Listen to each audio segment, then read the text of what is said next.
Alright, here we are looking at the install of the Tactical Trigger P320 trigger kit. So let's start by looking at a stock P320 X Compact. This trigger kit works in all the variants. We'll just do the install on this one today. This is going to be a short install video. We'll have a more detailed one for you as well. These trigger kits work in all the variants of the 320. So first I'm going to check, make sure there's no ammo. I am using a magazine inserted to put upward pressure on the slide because that's how triggers will perform the best with the slide to frame slop and buckling that can happen when the trigger is pulled. So first I'm going to look at what the stock trigger performs like. There's about a 1/8 inch of pre-travel, then kind of a rolling, kind of a little bit of a squish to the brake, resets a little bit sluggish and longer, and then same squish through the brake. Okay, so that's the stock trigger. So I'm gonna take this down now. I'll push out the takedown lever, pull the FCU, set the grip module aside. So now I've got that ready to go. I'm gonna remove my trigger and trigger bar and trigger spring, pull that trigger bar out of the housing so it's up there, then I can just pull the trigger to the side and out. Then I can rotate my trigger bar, drop that, and the trigger spring. Okay, so now I'm in that configuration. So this safety lever pin wanted to fall out. We'll leave that installed for now. So now the first step is on a newer gun, I need to knock out this trigger stop pin to install the over travel stop spring.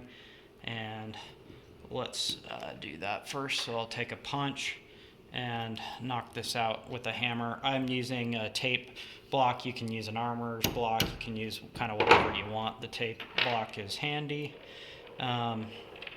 Okay, so I knocked that out. I might want to knock that out a few times on a newer gun and reinstall it so that it will be easier to do by hand without having to reinstall the trigger. So that one pushed back in, and so I'll knock this out again. I might do this a few times just to make sure that's easy to do. Okay, so that's probably good enough on this gun. That this has actually been done a couple of times. I might do that a few times on a newer gun. Since this is an X model with the flat trigger, I'm thinking that number one over stop spring might be a little bit too much reduced over travel. You could go right to a number one if you want the maximum reduction, but I'm going to start with the number 2, and I may have to replace this with the number 3 later if I'm not getting a clean break, which is fine. That's part of dialing in for best performance. Okay, so I got that installed. Now I'm ready to move on to the most complicated part of the install, which is Sear control spring installation, which isn't too bad. So I'm gonna come over here. I need to make sure my takedown lever was back, and this one wasn't.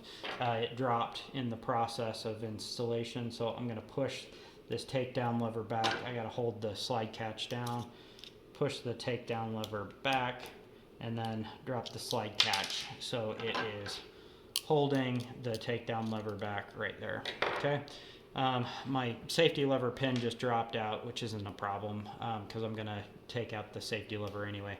So I pull up the safety lever. I'm going to push this Sear pin back and out of the way, just flush. I'm not going to push it all the way out because I don't want to deal with having to reinstall the Sear and the springs and whatnot.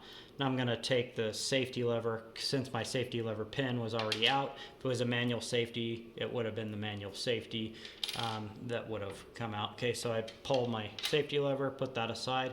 Now I'm ready to install my Sear control spring here in the Sear housing. So I'm going to do a performance tuning, which is I'm shooting for slightly reduced Sear engagement. So I'm going to use a number 2 or a number 1 spring.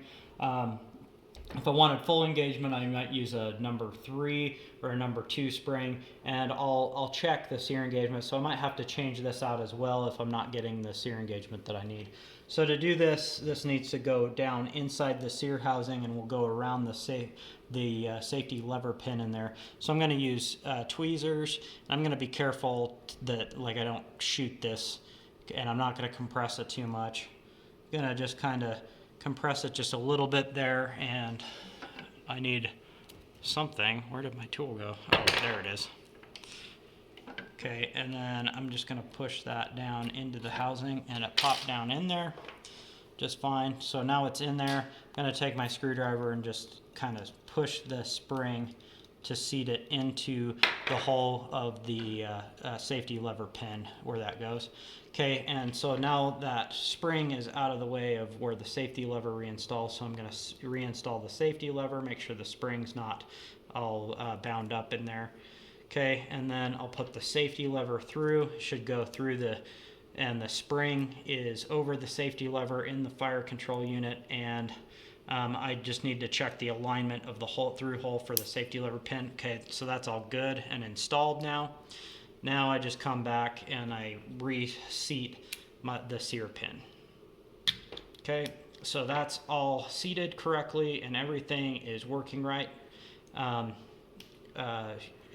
We'll check that in a second. So now I can reinstall the trigger and trigger bar, and so instead of using the stock trigger spring, I'll use the increased powered trigger spring that comes with the kit, and that will give me a stronger, more aggressive reset. So I install that on the fire control unit on the hook. I take and I install my trigger bar at a 90-degree angle. Okay, then I rotate that to compress the spring. That's going to save you a lot of hassle and keep from bending springs and whatnot. I get the trigger bar up there to the side of the Sear housing.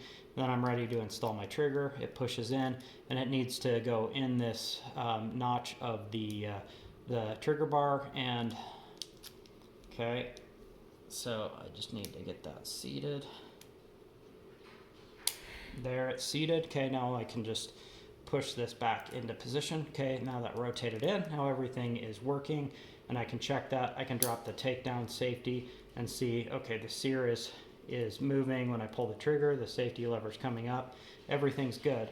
So now I can just install my pre-travel stop. So first thing I'm going to check is I'm going to check the marking on the trigger bar. Markings 576, which is compatible. Any of the previous ones are not, because they engage the safety lever at a different point.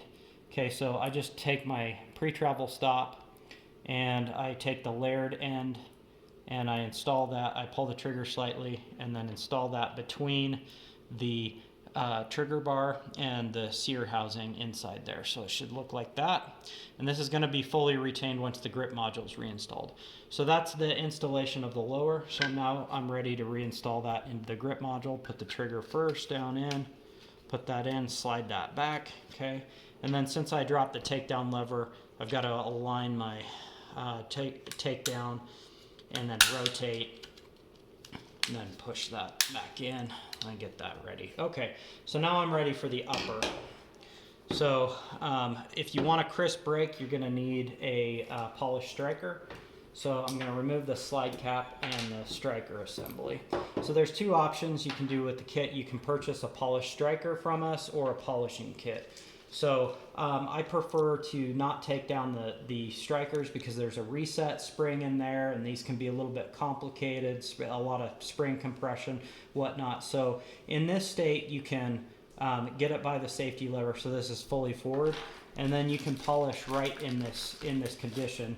Just put like a paper towel over this to protect it from getting polish on it.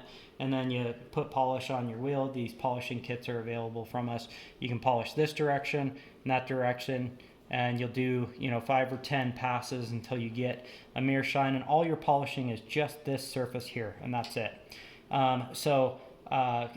Let's assume I just did the polishing with my Dremel or my rotary tool. So I'm gonna take that and set that aside, and I'm going to take an already polished striker, so you can see I've got a good mere shine on that surface with this one. So this still has the stock striker safety spring installed. I'm going to uninstall that, so I'm going to put my finger here so I don't lose this spring. I'm just going to pop that out of the way, and then I'm going to remove my stock striker safety spring. I'm going to take my reduced powered one that comes in my kit. And this is going to drop my pull weight and give me a lighter, smoother pre-travel. So this is really small, so be careful when you install this. And I like to recommend that people install this without tools. Just you put it in there, and then you're just going to, so I make sure that is on the pin, seated over the pin. Okay, and then kind of hold it, and then push down on it until it pops into place. And then that's correctly installed, and you can check when we get this back in the slide. This is actually part of the safety and reliability checks now.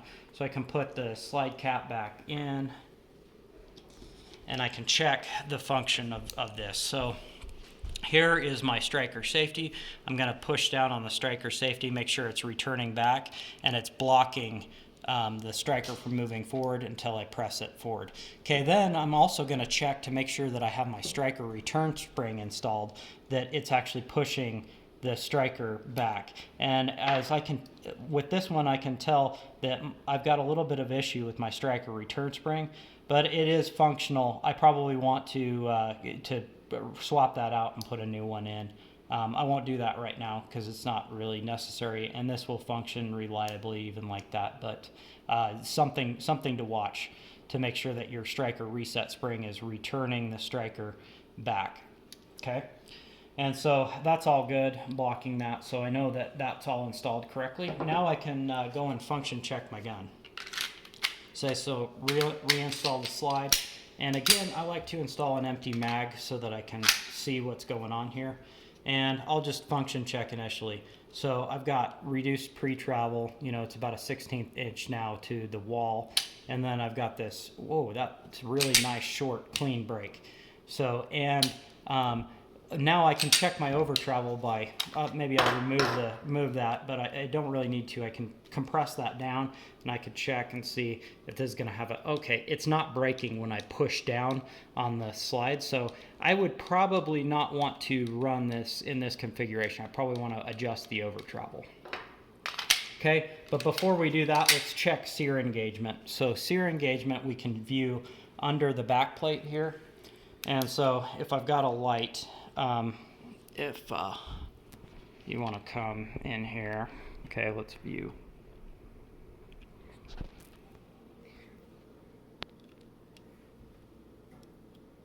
Okay, yeah, so you can view that sear engagement. See, there's the bottom of it. So that is about at an 80% sear engagement. If you're concerned that that's reduced too much, you can go back down to a number 3 sear control spring to make sure that you've got a better engagement. But this is about right on for a performance tuning, and that's about the maximum reduction in sear engagement that you're going to want to do. Okay, so no, that's acceptable now. And notice this is with the slide pushed up, so that's the best condition. You don't want to check this without with the slide down, because it's going to show full sear engagement. Okay, so you verify that, so that's all good. So the only thing that I might want to do is I might want to adjust my over travel. So to adjust my over travel, I'll just come back in, and I will pull my FCU, and then this time, since I've knocked that trigger stop pin out, I can just grab it with my pliers and pull that pin, and then I drop my over travel spring. Okay, and that was a number 2, so I know that was too much, so I want to increase the over travel slightly. I'm going to go to a number 3, and this is the last one in the kit, so if we've designed it right, this should work just fine. Okay, and now I'm just gonna, so I didn't need to uninstall anything to do this. I can just put this back over. It's a little bit tougher. If you want to take it down and apart, you can do that. Okay, so I got that number 3 in there. Okay, and I'm going to align it with the plier and push it in. Okay, pushed in. Okay, now that's back. And now I'll just verify that my pre-travel stop's in a good position still. Okay, yep. All right, and then put that back in. And we should be good to just move on to our final safety and reliability checks. Okay, so there now I'll push down on that to check my over travel. Okay, and it's braking clean.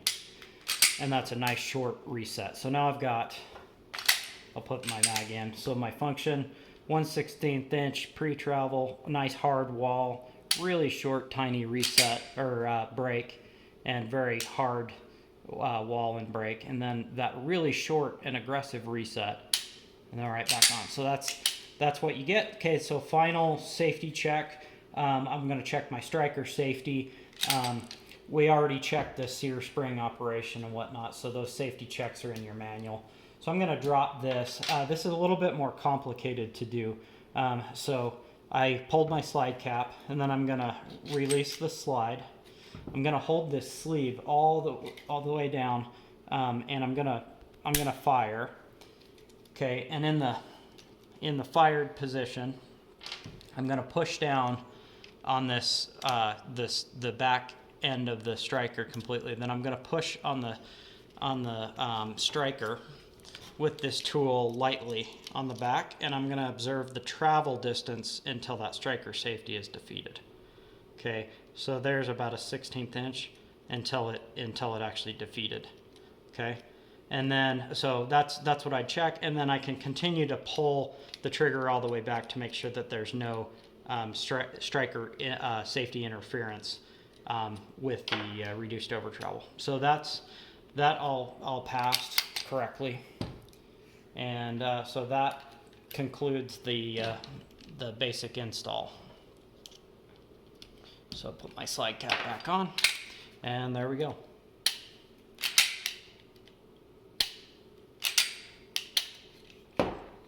Okay, thanks.